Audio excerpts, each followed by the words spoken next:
शिवम जी, ऐसा नहीं है कि गुजरात का कोई मॉडल नहीं है। हम्म। गुजरात के मॉडल में दुश्वारियां ही हैं। गुजरात के मॉडल में है कि आप एक अल्पसंख्यक तबके को इतना दबा करके रखें कि वो अपने मानव अधिकारों को लेकर के भी वो कोई आंदोलन ना कर सके। हम्म। वो खामोश रहे ये सुनते हुए भी कि ये देश हिंदू राष्ट्र बन चुका है, जबकि हम्म। पूरी दुनिया जानती है कि भारत एक संवैधानिक राष्ट्र है, हम्म। एक बहुल राष्ट्र है। गोधरा दंगों के बाद जो गुजरात की तस्वीर बनी कि जहां पर बहुसंख्यक तबके को केवल धर्म के नाम पर उत्तेजित करके, हम्म। तमाम मंदिरों का पुनर्निर्माण करके, रोजगार को, इस सब को ध्वस्त करके, नौजवानों के एस्पिरेशन को खत्म करके उन्हें केवल सांप्रदायिक भट्टी में झोंक देना और सत्ता हासिल कर लेना, ये गुजरात का मॉडल। वही मॉडल बल्कि और आक्रामक तरीके से उत्तर प्रदेश को बनाने जा रहे हैं योगी आदित्यनाथ। और ये कोई आज की बात नहीं है।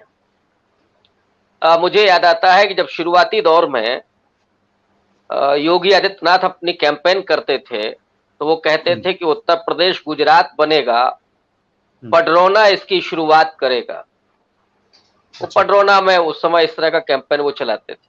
हम्म। और उसका मतलब क्या था? उसका मतलब यही था कि आप उत्तर प्रदेश के अल्पसंख्यक के साथ हम्म।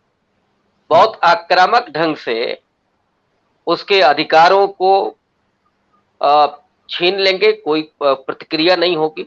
सीए एनआरसी को देख लिया हम लोगों ने हम्म। कि जिस तरह से सीए एनआरसी के आंदोलन को उत्तर प्रदेश में कुचला गया हम्म।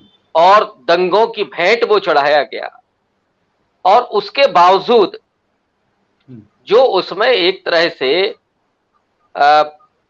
जिनके साथ खुद ही उत्पीड़न हुआ था उनको ही अपराधी बना दिया गया।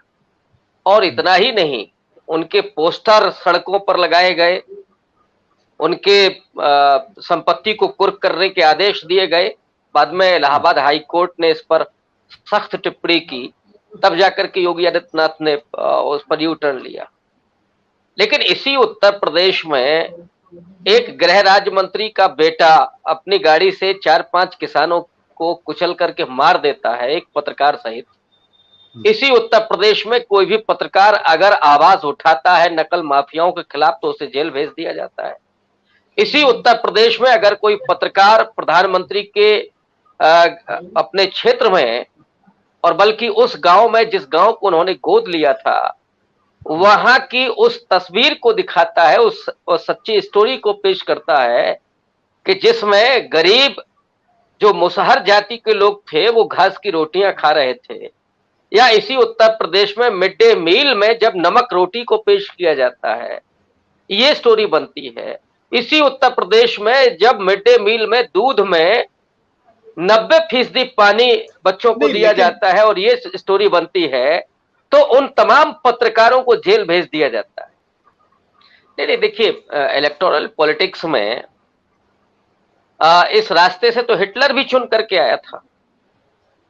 और अगर कोई इलेक्शन जीत रहा है तो इसका मतलब ये नहीं है कि आप उसकी आलोचना नहीं कर सकते।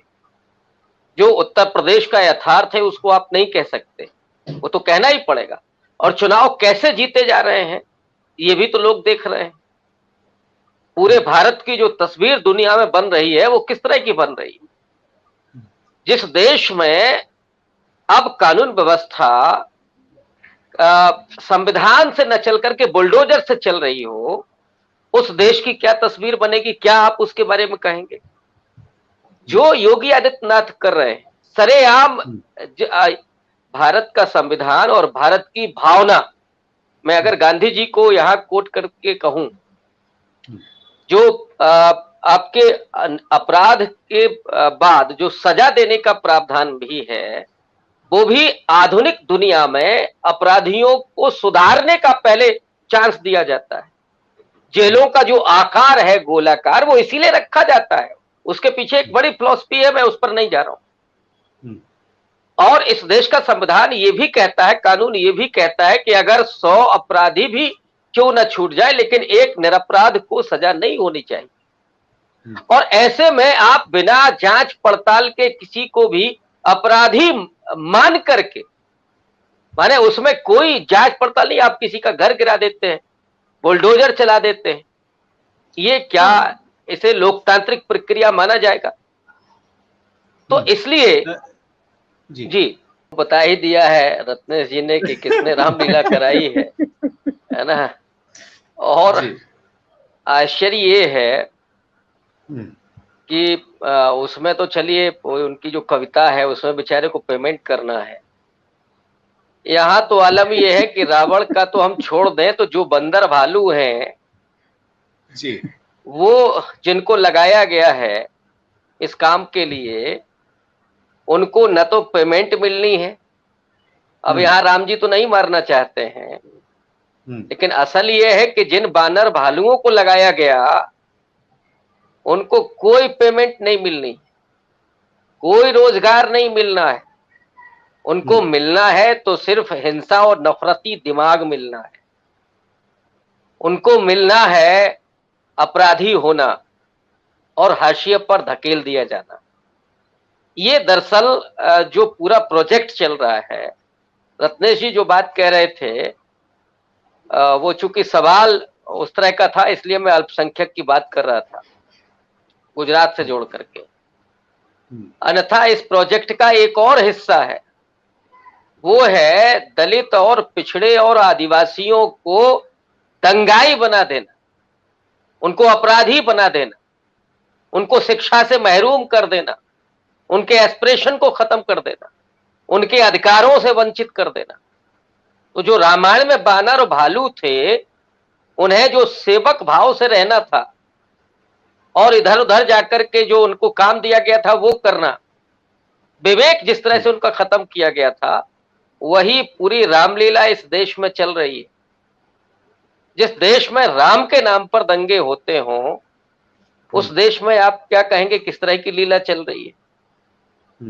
इसमें कोई भी साधु सन्यासी वो महिलाओं के बलात्कार की बात करता हो, एक समुदाय के नरसंहार की बात करता हो, भला राम ने ऐसा किया था क्या? मैं राम कथा की बात कर रहा हूं और मुझे कोई इंटरेस्ट नहीं है कि राम थे कि नहीं थे इसमें, लेकिन जो राम कथा है उस राम कथा में राम कहीं भी अगर एक समुद्र का जिक्र छोड़ दें तो कहीं भी गुस्सा भी नहीं करते। अब जो इस लीला के जो राम हैं वो धनुर्धर ही नहीं, बहुत आक्रामक मुद्रा में है।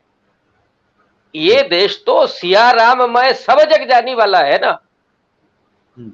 इस देश के आत्मा में वो राम बसते हैं जो लोगों का कल्याण करते हैं, जो लोगों के दीन दुख में शामिल होते हैं, शबरी के जूठे बेर खाते हैं। वो राम तुलसी के थ्रू आते हैं। अब वो एक दौर था जहां वाल्मीकि रामायण में राम शंभु का वध करने वाले हैं, सीता को वनवास देने वाले हैं, मैं उसकी बात नहीं कर रहा हूं। लेकिन फिलहाल जो राम है इस राम कथा के, वो तो कम से कम ऐसे नहीं है। तो ये राम के भक्त नहीं है और राम के हितकारी भी नहीं है। ये दरअसल राम के उस पूरे चरित्र को कलंकित करने वाले। और आप हमसे जुड़े रहने के लिए सब्सक्राइब करें YouTube पर, फॉलो करें Twitter पर और लाइक करें Facebook पर। और ज्यादा जानकारी के लिए आपको टाइप करना होगा सिर्फ न्यूज़ नशा।